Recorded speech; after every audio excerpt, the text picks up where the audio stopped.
A very warm welcome to our YouTube channel. This is me, Nicky Sinha. And today's topic of discussion is actually very interesting. And this is a very important part, a very important discussion of Unit 3. And that is debates on state formation. So particularly what we will be doing here is we will be discussing the various kinds of state formations which have taken place in medieval India. Now, there are different models which different historians have given us, all right? Let's take a look at each of these models, try to understand what they were. Now, this is actually very important because you will get questions from here, and it is important that you understand the model rather than, just mugging it up. The first model that we have is the feudal model, then we have segmentary, and then we have the integrative model, all right? So let's understand the feudal model, okay? Under feudal model, first of all, we have the two-stage feudalism theory. Now, who was this person who gave the two-stage feudalism theory? So this has been given by whom? This has been given by D.D. Kosambi. Please remember the names. Who gave it? It was D.D. Kosambi. Now, why has he given this two-stage feudalism theory? So, he basically wanted to bring attention to the socio-economic status or the socio-economic situation at that point of time. It is in this perspective, in the socio-economic perspective, that he has given this particular theory. Okay? So, in his very important work called An Introduction to the Study of Indian History, which was published in 1956, he proposed the rise of feudal model in India. And he says that it was a two-way process which was originating from below and from above. What do you mean by that? It was something which was from the above, as in from the side of the royals, from the side of the kings as well, and from the below, in the sense it was from the side of the peasants as well. So the upper strata of the society and the lower strata of the society, both. Let us see इन्होंने क्या कहा. So without the predominance of an intermediary land owning class, in the first stage, the primary phase was with direct relationship between an overlord and his tributary or vassal. Let's understand this. So what is he saying? In the first phase, what is happening? Okay, first of all, let's understand what feudal model is. I'm sure you know what feudalism is, right? You have the king, all right? The king is giving land to his vassals, all right? The vassals is appointing peasants, fine, and they are working on the land of the vassals and they're paying him taxes. This is the basic feudal idea which I'm trying to explain here. We will not go into European feudalism of knights and fiefs, etc. Okay? So in the first model, what are they saying? That there's a direct relationship between the overlord, fine, and what? And the autonomous vassal. So basically, in the first phase, there's a direct relationship between the king, all right, and whom? Between the king and his vassals. ठीक है? King or vassals के बीच में there is a direct relationship, in the sense the king is directly collecting taxes from the peasants because there is no intermediary in between. All right? What is the king doing? King is directly collecting taxes from here. So again, the king is giving what? The king is giving land to the vassal. The vassal is responsible for collecting taxes from that particular land, or he is responsible for paying taxes from the land which has been given to him. Suppose he has been given 100 acres of land, so he is going to collect taxes from this 100 acres only. Now, this was in the first stage. All right. Now, what happens in the second stage? Let us see. In the second stage, it was a little more complicated because we have landowners and powerful intermediaries between the ruling class and the peasantry. So in the second stage, you have it more in the form of what? More in the form of exact feudalism or exact European feudalism. Okay? So yahan pe kya ho raha hai? What is happening here? So we have the king, all right? In between, we have the zamindar, okay? And then we have the peasants, all right? Fine. Then we have the peasants, okay? So the peasants are paying the taxes to zamindar, all right? And then zamindar is paying the taxes to the king, fine? So this was the first stage where there's direct relationship between the king and the peasants or the vassals. And in the second stage, we have the rise of powerful intermediaries of zamindar. And as a result, this direct relationship is severed and the peasants are paying the taxes to zamindar and zamindar is paying to the king. Okay. So this was your two-stage theory. Now, next what we have is the Indian feudalism theory, which has been given by R.S. Sharma, fine, and he has advanced it in his book of Indian feudalism. Let us see what he's trying to say. So, according to him, with the fall of the Gupta dynasty, he pictured that there would be decline of long distance trade, fine, and many regions, fine, as a result of urbanization, has become more agricultural. Let's understand this. Okay. So what has happened? We have the Guptas, right? The Guptas are controlling this huge area. Now with the decline of Guptas, this huge area is now getting divided. Okay. It is now divided under small, different rulers. So what do we have? We have the emergence of regional kingdoms. Chote, small regional kingdoms. We have the emergence of that. All right. Now, because of small regional kingdoms, we have decline of long distance trade because obviously they do not have the bandwidth of the resources to continue with long distance trade. Okay? Now, hence a situation has arisen.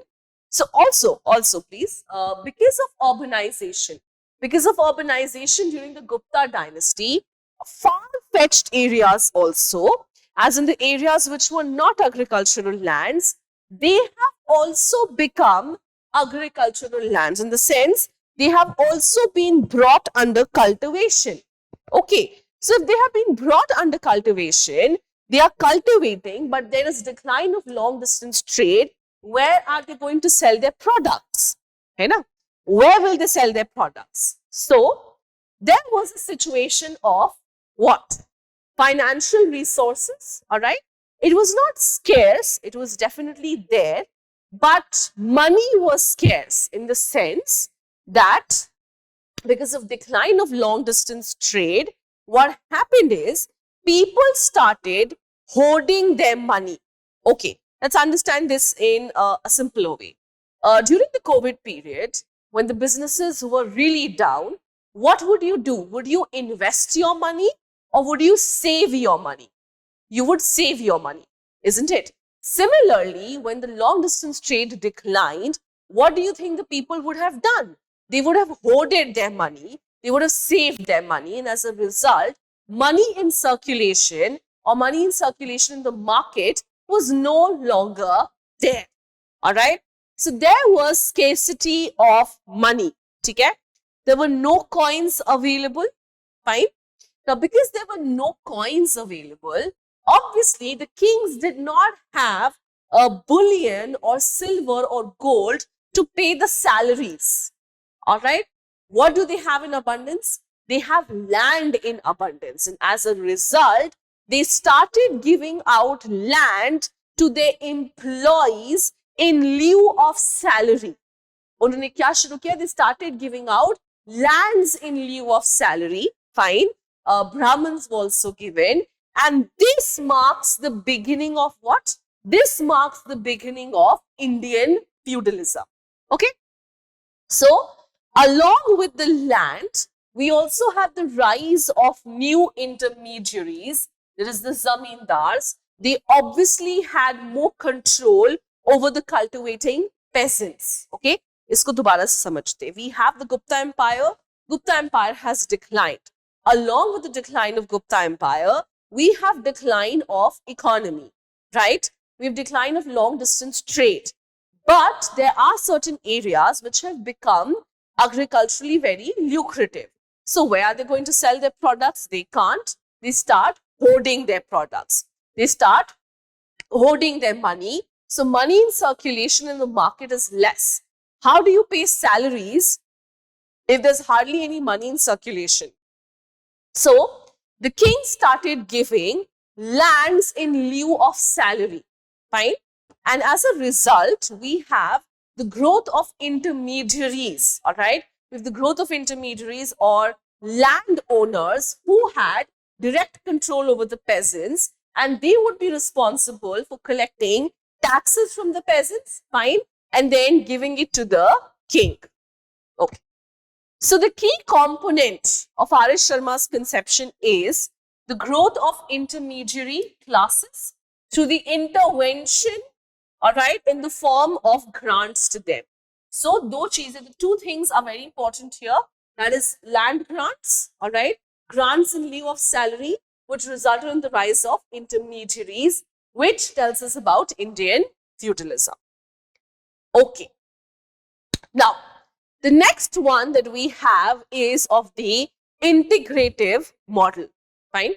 So, we have, some early local dynasties like the Metrikas, Vakhtaks, Pallavas, Ikshavakus, we have Dakshin Koshal. So we have so many, we have Sarvapurinyas. So we have so many dynasties. Okay.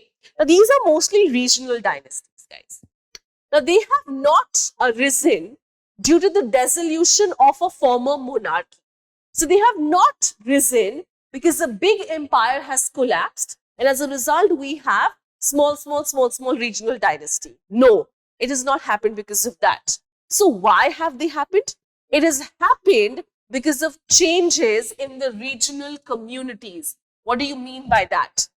So early Indian states were formed based on structural development and territorial unification. Fine. So what are they saying here?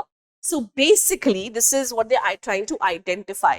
These states, the states which have been mentioned above, they have not been formed. Why? They have not been formed because there was a dissolution of a huge empire. No, they have been formed by going through certain stages, in the sense that initially they were what? Initially they were chiefdoms. From chiefdoms they have become kingdoms.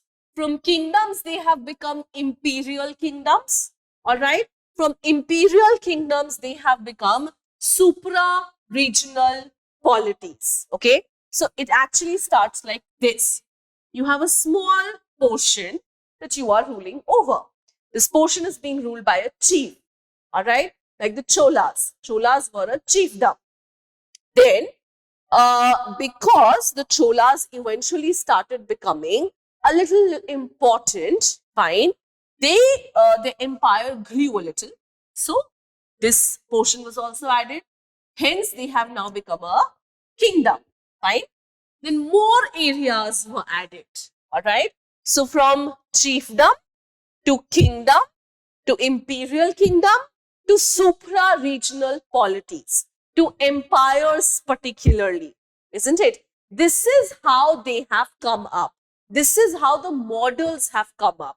So what they have done is they have integrated, in the sense they have integrated, they have amalgamated various regional territories. Now this amalgamation can take place through various ways, through treaties, through war, through whichever way you want, and whoever is more powerful will always have his way, isn't it? So this is what the integrative model is. Now this was given by Kulke, Harman Kulke and Chattopadhyay, fine.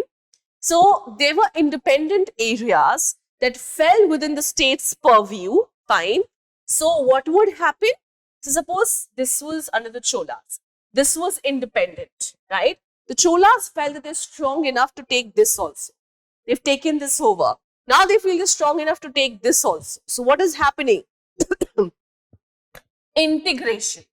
Integration of this into this into this. Now all the three have been integrated into what? Into the Chola dynasty. Okay. I'm sorry for the drawing, guys. It looks very much like mutton, or it looks like pea pod. Okay. Okay. Now, what we have is the segmentary model. This is something I'm sure you studied in graduation.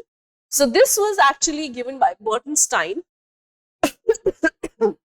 and the book is called Peasant State and Society. Now here he has examined the Chola structure, or the Chola history. Now according to the Chola inscriptions, the state was divided into three regions: the central, the intermediate, and the peripheral. So basically it was like this. If this is your, let's draw it, this is how it would be divided. So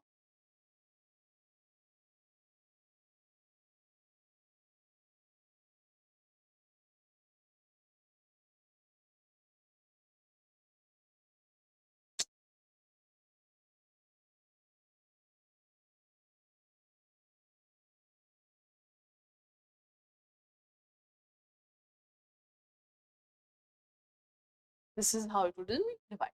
Okay. So this is going to be what? This is going to be central. All right. This, obviously, this whole area is going to be intermediate. Okay. All right.